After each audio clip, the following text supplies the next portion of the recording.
Hey everybody, this is Dustin, your RV specialist.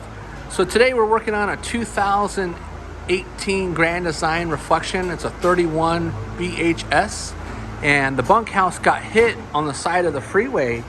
Was actually, the funny thing is it was actually by an off-duty highway patrol who called it in. So they ended up clipping the slide. They threw the slide out of adjustment, damaged that piece of metal, this piece, but the wall, it actually ripped the wall that's normally right here by the wiper sills and ripped it back.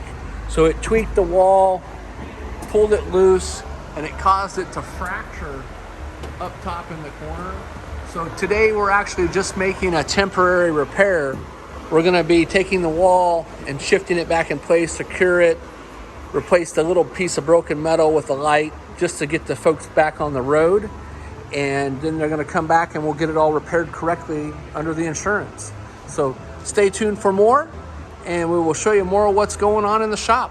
Thanks so much for watching.